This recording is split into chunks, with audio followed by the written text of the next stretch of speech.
Hi friends, welcome back to my channel Jaya Hegde Kannada YouTube channel. ನಾನು Jaya. Friends ನೋಡಿ, ನಮ್ಮ ಗುಲಾಬಿ ಗಿಡಗಳು ತುಂಬ ಹಸಿರಾಗಿ ತುಂಬ ಆರೋಗ್ಯವಾಗಿ ಬರಲಿಕ್ಕೆ ಗೊಬ್ಬರ ಗಿಡ. ಇವತ್ತು ನಾನು ಗೊಬ್ಬರ ಗಿಡದ ಬಗ್ಗೆ ವಿಡಿಯೋ ಮಾಡ್ತಾಯಿದ್ದೀನಿ.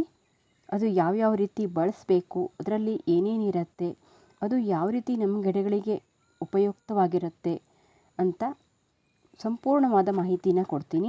ನಮ್ಮ ಗುಲಾಬಿ ಗಿಡಗಳಿಗೆ, ದಾಸವಾಳ ಗಿಡಗಳಿಗೆ ಈ ರೀತಿ ನಾವು ಇದರಿಂದ ಗೊಬ್ಬರನ ತಯಾರಿಸಿ ಮಾಡೋದ್ರಿಂದ ತುಂಬ ಚೆನ್ನಾಗಿ ಹೂ ಬಿಡತ್ತೆ. ಇದನ್ನು ನಾವು ಯಾವ್ಯಾವ ರೀತಿಯಿಂದ ಮಾಡ್ಬೋದು ಅಂತ ತೋರಿಸ್ತೀನಿ. ನೋಡಿ, ನಾನಿಲ್ಲಿ ಗೊಬ್ಬರ ಗಿಡನ ತಗೊಂಡಿದ್ದೀನಿ. ಇದು ತುಂಬಾ ನೈಟ್ರೋಜನ್ ಇರುವಂಥ ಸಸ್ಯ. ಇದು ಹಸಿರಲ್ಲೇ ಗೊಬ್ಬರ ಆಗಿ ಮಾಡ್ತಾರೆ ಮತ್ತು ಇದು ರೈತನ ಮಿತ್ರ ಅಂತಲೇ ಕರೀತಾರೆ. ತುಂಬ ಉಪಯುಕ್ತವಾಗಿದೆ ಇದು. ಇದನ್ನು ಬಳಸೋದ್ರಿಂದ ನಮ್ಮ ಗಿಡಗಳು ತುಂಬ ಹಸಿರಾಗಿ ಬರೋದಲ್ಲದೆ ಆರೋಗ್ಯವಾಗಿ ಬೆಳೆಯುತ್ತೆ. ಇದರಲ್ಲಿ ನೋಡಿ, ಇದು ಒಂದು ಎಲೆನೂ ಸಹ ಹುಳ ಕೂಡ ತಿಂದಿಲ್ಲ ಇದನ್ನು. ಹಾಗಾಗಿ ಇದು ಪೆಸ್ಟಿಸೈಡ್ ಆಗಿ ಕೆಲಸ ಮಾಡುತ್ತೆ. ಇದಕ್ಕೆ ಯಾವುದೇ ರೀತಿ ಹುಳಗಳು ಬಾಧೆ ಕೂಡ ಇಲ್ಲ ಈ ಗಿಡಗಳಿಗೆ. ಹಾಗೆ ಇಲಿ ಹೆಗ್ಗಣಗಳು ಕೂಡ ಬರಲ್ಲ ಇದನ್ನು ನಾವು ಹಾಕಿದರೆ. ಗಿಡದ ಬುಡದಲ್ಲಿ ನಾವು ಈ ರೀತಿ ಪೇಸ್ಟನ್ನು ಹಾಕಿದರೆ ಮತ್ತು ಇದನ್ನು ಅನ್ನದಲ್ಲಿ ಮಿಕ್ಸ್ ಮಾಡಿ ಹಾಕಿದರೆ ಇಲಿಗಳು ಸತ್ತೋಗ್ಬಿಡತ್ತೆ. ಅದಕ್ಕಾಗಿ ಇದನ್ನು ಗ್ಲಿಸಿರಿಡಿಯಾ ಅಂತ ಕರೀತಾರೆ. ಇದು ಇಲಿನ ಕೊಲ್ಲೋದ್ರಿಂದ ಇದಕ್ಕೆ ಈ ಹೆಸರು ಬಂತು ಅಂತ ಹೇಳ್ತಾರೆ. ನೋಡಿ, ನಾವು ಈ ಸಣ್ಣ ಸಣ್ಣ ಕಟೆಗಳನ್ನ ಕಿಚನ್ ವೇಸ್ಟಿಗೆ ಹಾಕ್ಕೋಬೋದು. ನೋಡಿ ಎಷ್ಟು ಚೆನ್ನಾಗಿ ಮೊಗ್ಗು ಬರ್ತಾ ಇದೆ. ನಮ್ಮ ಗಿಡಗಳು ತುಂಬ ಹಳದಿಯಾಗಿರುತ್ತಲ್ಲ, ಆ ಟೈಮಲ್ಲಿ ನಾವು ಇದನ್ನು ಹಾಕಿದರೆ ತುಂಬ ಹಸಿರಾಗಿ ಬರುತ್ತೆ. ಇದು ಎಲ್ಲ ಹಳ್ಳಿಗಳಲ್ಲಂತೂ ತುಂಬ ಚೆನ್ನಾಗಿ ಸಿಗತ್ತೆ ಮತ್ತು ಪೇಟೆಗಳಲ್ಲೂ ಕೂಡ ಸಿಗ್ಬೋದು ಅನ್ಕೋತೀನಿ. ಎಲ್ಲ ಕಡೆ ಸಿಗುವಂಥ ಸಸ್ಯ ಇದು. ಇದನ್ನು ನಾವು ಮಲ್ಚಿಂಗ್ ರೂಪದಲ್ಲಿ ಕೂಡ ಎಲೆಗಳನ್ನು ಹಾಕ್ಬೋದು. ಅದು ಆಮೇಲೆ ಕಂಪೋಸ್ಟ್ ಆಗಿ ಗಿಡಗಳು ನಿಧಾನವಾಗಿ ಬೆಳೀಲಿಕ್ಕೆ ಸಹಾಯ ಮಾಡುತ್ತೆ, ಚೆನ್ನಾಗಿ ಬೆಳೀಲಿಕ್ಕೆ ಸಹಾಯ ಮಾಡುತ್ತೆ. ಇದರಲ್ಲಿ ನೈಟ್ರೋಜನ್, ಫಾಸ್ಫರಸ್, ಪೊಟ್ಯಾಷಿಯಂ, ರಂಜಕ, ಸಾರಜನಕ, ಯೂರಿಯಾದಂಥ ಎಲ್ಲ ಪೋಷಕಾಂಶಗಳು ನಮ್ಮ ಗಿಡಗಳಿಗೆ ಬೇಕಾಗುವಂಥ ನ್ಯೂಟ್ರಿಷನ್ಸ್ ಎಲ್ಲ ಸಿಗತ್ತೆ. ಹಾಗಾಗಿ ಇದೊಂದು ಉತ್ತಮವಾದ ಗೊಬ್ಬರ ಅಂತ ಹೇಳ್ಬೋದು. ಇದನ್ನು ನಾವು ಲಿಕ್ವಿಡ್ ರೂಪದಲ್ಲಿ ಮತ್ತು ಸ್ಪ್ರೇ ಮಾಡಿ ಕೂಡ ಹಾಕ್ಬೋದು ಅಂತ ನಾನು ಮುಂದೆ ತೋರಿಸಿದ್ದೀನಿ. ವಿಡಿಯೋನ ಪೂರ್ತಿಯಾಗಿ ನೋಡಿ. ಈ ರೀತಿ ನಾವು ಮಲ್ಚಿಂಗ್ ರೂಪದಲ್ಲಿ ಕೂಡ ಸ್ವಲ್ಪ ಮಣ್ಣನ್ನು ಬಿಡಿಸ್ಕೊಂಡು ಮಲ್ಚಿಂಗ್ ರೂಪದಲ್ಲಿ ಹಾಕಿದರೆ ಅದು ನಿಧಾನವಾಗಿ ಕರಗತ್ತೆ. ನಾವು ಇದನ್ನು ಹೀಗೆ ನೆನೆಸಿ ಲಿಕ್ವಿಡ್ ಥರನೂ ಉಪಯೋಗಿಸ್ಬೋದು. ಆದರೆ ನಾವು ರುಬ್ಬಿ ಹಾಕೋದ್ರಿಂದ ತುಂಬ ಎಫೆಕ್ಟಿವ್ ಆಗಿ ಕೆಲಸ ಮಾಡುತ್ತೆ ಅಂತ ನಾನು ಮುಂದೆ ರುಬ್ಬಿ ತೋರಿಸಿದ್ದೀನಿ. ವಿಡಿಯೋನ ಮುಂದೆ ನೋಡಿ. ನಾನು ಈ ರೀತಿ ಮಲ್ಚಿಂಗ್ ಮಾಡ್ತೀನಿ. ನಮ್ಮ ಗುಲಾಬಿ ಗಿಡಗಳು ಏನು ಮಾಡಿದ್ರೂ ಹೂ ಬಿಡಲ್ಲ ಅಂತ ಅಂದಾಗ ಈ ಗೊಬ್ಬರನ ಹಾಕಿ ತುಂಬ ಚೆನ್ನಾಗಿ ಹೂ ಬಿಡತ್ತೆ. ಗುಲಾಬಿ ಗಿಡ, ದಾಸವಾಳ ಗಿಡ, ಸೇವಂತಿಗೆ ಇವಕ್ಕೆಲ್ಲದಕ್ಕೂ ನಾವು ಇದನ್ನು ಹಾಕ್ಬೋದು. ಸ್ವಲ್ಪ ಮಲ್ಚಿಂಗ್ ರೂಪದಲ್ಲಿ ಹಾಕಿದರೂ ಸಾಕಾಗತ್ತೆ. ನಮಗೆ ಟೈಮ್ ಇಲ್ಲ ಅಂದರೆ ಈ ರೀತಿ ಮಲ್ಚಿಂಗ್ ಕೂಡ ಮಾಡ್ಬೋದು. ನೋಡಿ, ನಮಗೆಲ್ಲ ಗಿಡಗಳಿಗೂ ಇದನ್ನು ಮಲ್ಚಿಂಗ್ ಮಾಡ್ತೀನಿ.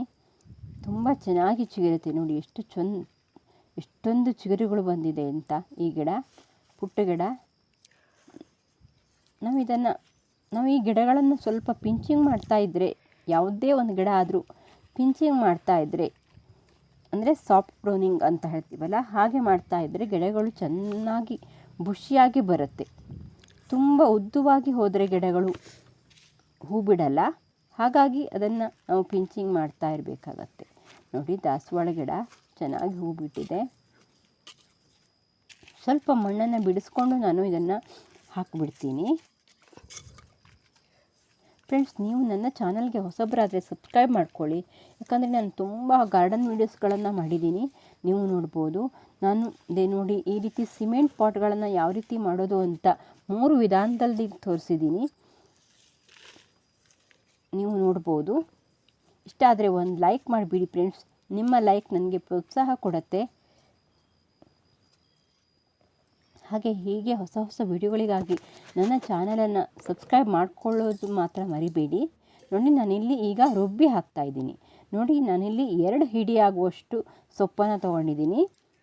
ನೋಡಿ ಈ ರೀತಿ ರುಬ್ಬಿ ನಾವು ಅನ್ನದಲ್ಲಿ ಕಲಸಿ ಹೆಗ್ಗಣಗಳಿಗೆ ಅವು ಬರೋ ಜಾಗದಲ್ಲಿ ಇಟ್ಟರೆ ಹೆಗ್ಗಣಗಳಿಗೆ ಮೈ ತುರಿಕೆಯಾಗಿ ಅವು ಎಲ್ಲ ತುರಿಸ್ಕೊಂಡು ಸತ್ತೋಗ್ಬಿಡತ್ತೆ ಅಂತ ಹೇಳ್ತಾರೆ. ಅದು ಮತ್ತೆ ಯಾವುದೇ ಪ್ರಾಣಿಗಳಿಗೂ ಇದು ಹಾನಿಯನ್ನು ಉಂಟು ಮಾಡಲ್ಲ, ಹೆಗ್ಗಣಗಳಿಗೆ ಮಾತ್ರ ಅದು ಇಫೆಕ್ಟ್ ಆಗುತ್ತೆ. ಹಾಗಾಗಿ ಇದು ಒಂದು ಪೆಸ್ಟಿಸೈಡ್ ಆಗೋ ಕೆಲಸ ಮಾಡುತ್ತೆ.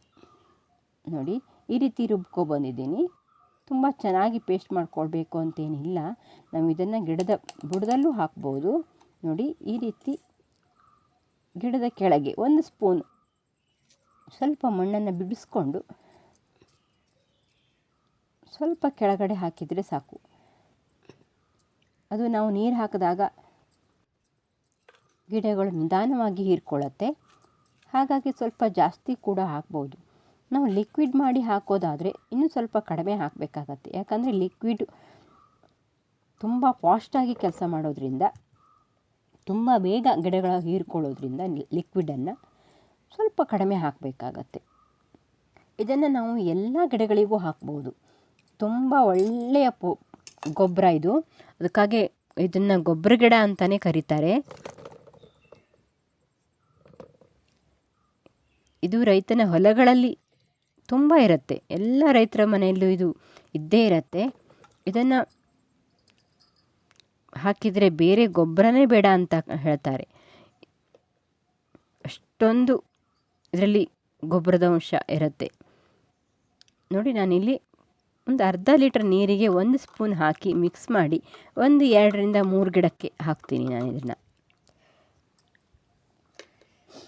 ಗಿಡ ಯಾವುದು ಅಂತ ನೋಡಿಕೊಂಡು ಇದನ್ನು ಹಾಕ್ಬೋದು. ಯಾಕಂದರೆ ನಾವು ನೀರು ಕಡಿಮೆ ಬೇಕಾಗುವಂಥ ಗಿಡಗಳಿಗೆ ಸ್ವಲ್ಪ ಕಡಿಮೆ ಹಾಕಿ. ನೋಡಿ ನಾನಿಲ್ಲಿ ಜರ್ಬರ ಗಿಡಕ್ಕೂ ಹಾಕ್ತೀನಿ. ತುಂಬ ಚೆನ್ನಾಗಿ ಹೂ ಬಿಟ್ಟಿದೆ ಜರ್ಬರ. ಈ ರೀತಿ ಹಾಕ್ತೀನಿ. ಇಷ್ಟು ಹಾಕಿದರೆ ಸಾಕು. 1 ಲೋಟ ನೀರು ಹಾಕಿದರೆ ಸಾಕಾಗತ್ತೆ. ನೋಡಿ ಇಲ್ಲಿ ಸೇವಂತಿಗೆ ಗಿಡ, ಪುಟ್ಟ ಗಿಡದಲ್ಲಿ ಎಷ್ಟು ಚೆನ್ನಾಗಿ ಹೋಗ್ಬಿಟ್ಟಿದೆ. ಈ ರೀತಿ ಎಲ್ಲ ಗಿಡಗಳಿಗೂ ನಾವು ಇದನ್ನು ಹಾಕ್ಬೋದು. ಇಲ್ಲಿ ಕೊಲೆಂಚು ಗಿಡಕ್ಕೆ ನೀರು ಕಡಿಮೆ ಬೇಕಾಗೋದ್ರಿಂದ ನಾನು ಸ್ವಲ್ಪ ಕಡಿಮೆನೇ ಹಾಕ್ಕೊಂಡಿದ್ದೀನಿ ಇಲ್ಲಿ. ನೋಡಿ ನಾನೀಗ ಸ್ಪ್ರೇ ಮಾಡಿ ತೋರಿಸ್ತೀನಿ. ಇದನ್ನು ಅರ್ಧ ಲೀಟರ್ ನೀರಿಗೆ ಅರ್ಧ ಸ್ಪೂನ್ ಹಾಕಿದರೂ ಸಾಕಾಗತ್ತೆ. ಹೀಗೆ ಮಾಡಿ ಅದನ್ನು ಸೋಸ್ಕೋಬೇಕು. ನಾವು ರುಬ್ಬಿರೋದು ಕಸ ಎಲ್ಲ ಇರುತ್ತಲ್ಲ, ಹಾಗಾಗಿ ಅದನ್ನು ಸೋಸ್ಕೊಂಡು ಬಾಟ್ಲಿಗೆ ಹಾಕಿ ಸ್ಪ್ರೇ ಮಾಡ್ಬೋದು. ನಾವು ಇದನ್ನು ಎಲ್ಲ ಗಿಡಗಳಿಗೂ ಸ್ಪ್ರೇ ಮಾಡ್ಬೋದು. ಇದು ಪೆಸ್ಟಿಸೈಡ್ ಕೂಡ ಆಗಿರೋದ್ರಿಂದ ಯಾವುದೇ ಅದರ ಕಟು ವಾಸನೆ ಇರುತ್ತೆ ಇದಕ್ಕೆ. ಹಾಗಾಗಿ ಯಾವುದೇ ಕೀಟನೂ ಇದರ ಹತ್ತಿರ ಬರಲ್ಲ.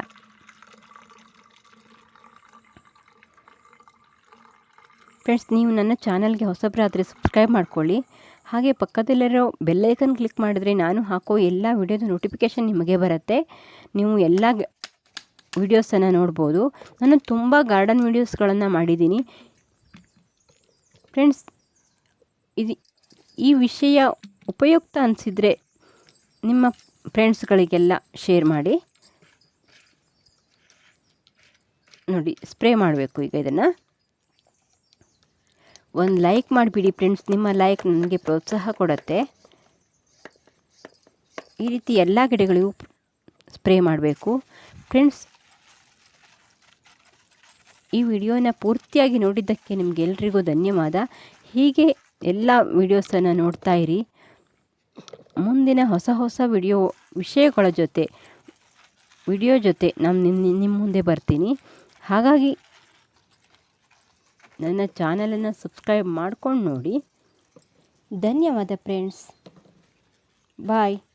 ಮುಂದಿನ ವಿಡಿಯೋಗಳಲ್ಲಿ ಸಿಗೋಣ.